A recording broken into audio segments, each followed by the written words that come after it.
สบายดีสบายดีเอฟซีของเบาจันเบิร์ดสุภูทุกคนเนาะวันนี้เบาจันสิพาเอฟซีมาไต่นู่เนาะเอฟซี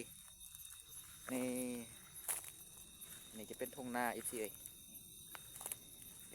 เบาจันก็จะมาไต่อันนู่อยู่แคมป์ทุ่งนาเนี่ยมากับนี่มีแซ่คู่ใจพี่น้องเอ้ยฮักมาแล้วพี่น้องเอ้ยจะได้แป้งมีแซ่มาก่อนนี่เอฟซีเห็นไหม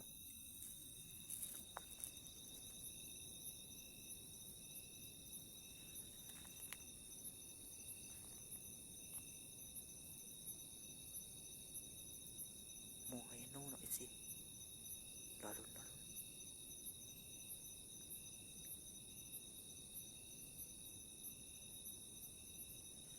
โอ้บทันนิ่งเนาะเอฟซีเอ้ยไปแล้วเอฟซี ติดตามและรอชมรอลุ่นนำเผาจันเลยพี่น้องว่าจะเห็นนู่หรือว่าบ่ได้นู่เนาะพี่น้องเอ้ย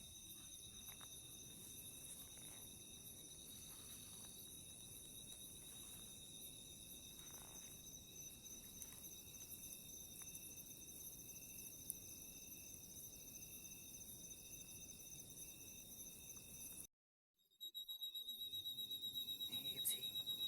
เผาจันยิงนู่อยู่ฮันเนาะนี่เอฟซีแต่ว่าเผาจันบ่ได้ให้พันท้ายเนาะเอฟซีนี่เห็นบ่แล้วพุกเอฟซี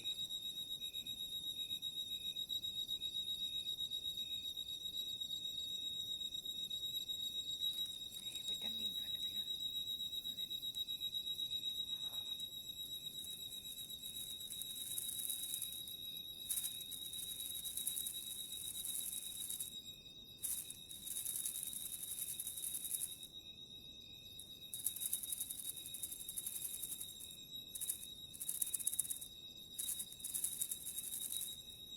ดี๋ยวเผาจันยันนู่ต่อพี่น้อง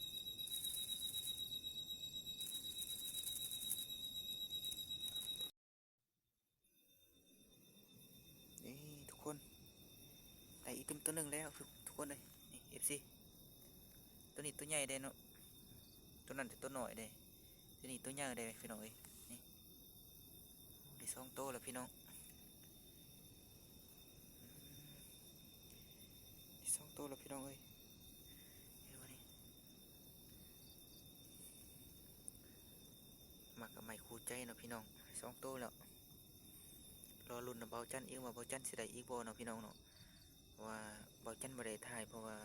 เบาจันจับโทรศัพท์เนาะเราบ่สร้างคียิ่งมันอะพี่ทุกคนเอ้ยบ่ได้ถ่ายให้ทุกคนเบิ่งเวลามันเข้าแล้วกับเวลาเบาจันยันนะประมาณนี้แหละไปลุ้นกันว่าเบาจันสิได้อีกถึงบ่เนาะพี่น้องเมื่อกี้เบาจันยิงตัวใหญ่เลยพี่น้องเอ้ยห้างมันซ้ำนิ้วมือ ตัวเบาจันบ่เห็นดีเนาะเบาจันเห็นแต่ห้างมันเบาจันก็เลยยิงเด้าแต่ว่ามันดูข้างๆยิงบ่ถึกซ้ำทุกคนเลยเสียดายแต่ว่าเดี๋ยวเราไปรับชมรับฟังนำกันเนาะพี่น้องว่าเบาจันสิได้อีกตึมบ่ไปลุ้นนำกันเลยพี่น้องเอ้ย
ได้4 โต้เลยเนาะ